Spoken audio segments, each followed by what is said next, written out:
humble opinion about the Danish deception. If you've not followed that story, please go and watch it. I watched all of it, 27 parts of it. I watched everything. It's about Onyeka, a Nigerian girl, who went on holiday and fell in love with this Danish hunk. Hunk of a guy. To her, he's so good looking, but I didn't see him as so handsome. But to her, to many women, a lot of men with big ass muscles and that are tall. Maybe she likes the European ideals of beauty. That's the tall, blonde, blue eyes. Which if that's what she prefers, it's fine.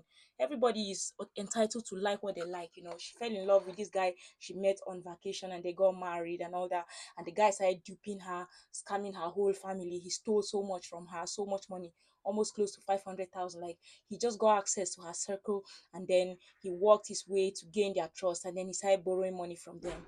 Obviously, the guy was a gambling addict. He was addicted to gambling, and he just, at the end of the day, he just dumped her and just left her.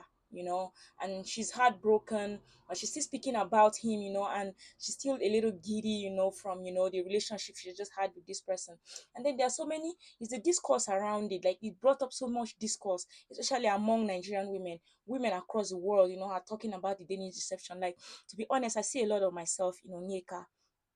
I'm someone that have been has that gets foolish when I fall in love, and that's why I feel like the whole idea of romantic love, like, I'm against it right now. Like, losing my head over someone is very dangerous, because guess what? For real, she said that love is very dangerous, and I say it's true, because guess what? It makes you to lose who you are, lose your mind, lose your inhibitions. Like, you just start to trust, and it's so dangerous. And guess what? 9 out of 10 times, or seven, let's say 7 out of 10 times, most guys will take advantage of you. This has happened to me, and guess what? Onyeka being able to tell her story, has emboldened me. Maybe one day I will tell my own story.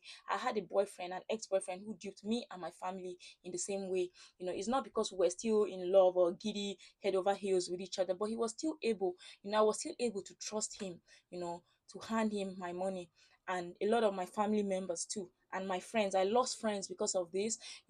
We I lost my money to this guy, and I just, on the when I went through the story, like, I just went through most of the emotional roller coaster that I went through at the time when all of this happened. And but this Nigerian guy was way more evil, than this this Danish guy. So, like, I don't know why people that are making it about race, like, you're making it look like, oh, like, a black man is safer than a white man. Look, every man will mess you up, right? And that's why we have to be discerning. It doesn't matter where he comes from.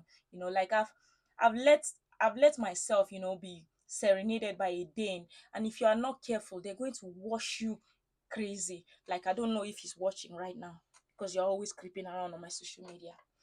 Look, don't let them into your brain. They will sweet talk the hell out of you. And one thing with Danish men is they feel like they are like this gift to women. Like, the whole system of patriarchy, puts them as this place where they feel like they are a gift to women.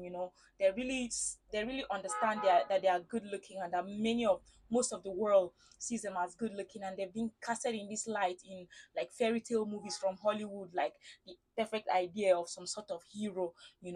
And guess what? Most of the time, we women get brainwashed by that, and until you really get close to these people, you will not find out that they have the same different type of toxic patriarchy as most men from around the world. And theirs, I think, might even be more dangerous, because they will always see themselves as self-righteous, as enlightened. you know I feel a lot of empathy for this girl. She's sharing her story, she's being vulnerable, and here come all the people that are insulting her, calling her a coon, calling her like a bed wench, saying she's not that pretty. There's so much abuse on this girl. And especially, I saw many Nigerian women saying they want to snatch her Nigerian card, that she's not Nigerian enough, that she got played by a white man. Look, there's no woman in this world that gets played like a Nigerian man. Especially, like, all the women in their 30s that men rob, steal, and take all their money. We hear these stories time and time in the media.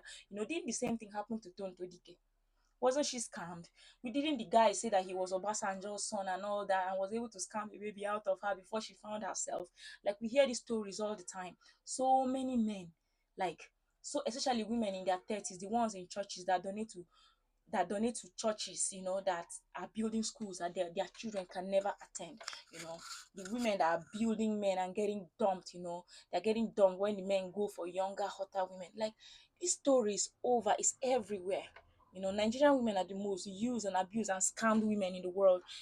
As long as you want a relationship with a man, sorry, it's going to be a humiliation ritual for you from there going forward. So let's stop judging this girl. All of us, none of us is righteous. And if you want to hear my story, because it sounds really similar, forgot.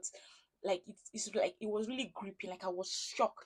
I sat down and watched 27 parts of it because I just understood and empathized with the roller coaster of emotions that she was going through. I've been scammed so many times. Like, this is why I avoid men, because I'm scared of all of you. You people are so scary, especially like when they trigger a woman to the point where she gets an emotional reaction. Like, you can barely, you will never see anything wrong with what they do, and they will ride the hell out of you. They will steal from you. They will scam you. Most men are scammers. They are the real gold diggers. Don't believe anything you hear. Don't believe when they say that it's women that are gold diggers. A man will rob you dry and he will not even feel any remorse, and they will leave you. At the end of the day, most women have been scammed. We get scammed of our money by men. Guess what? They are so jealous because sometimes, like, money can come to you easily, and guess what? They will take it from you shamelessly. They might pretend to buy you a few things, buy you things, but guess what? Once they can steal from you, they will steal from you. I don't know why people are thinking it's because she loves a white man. Any kind of man in the world can be untrustworthy, and they can scam you. Even the rich ones can scam you. So, like, let's stop making this about race. Thank you, guys.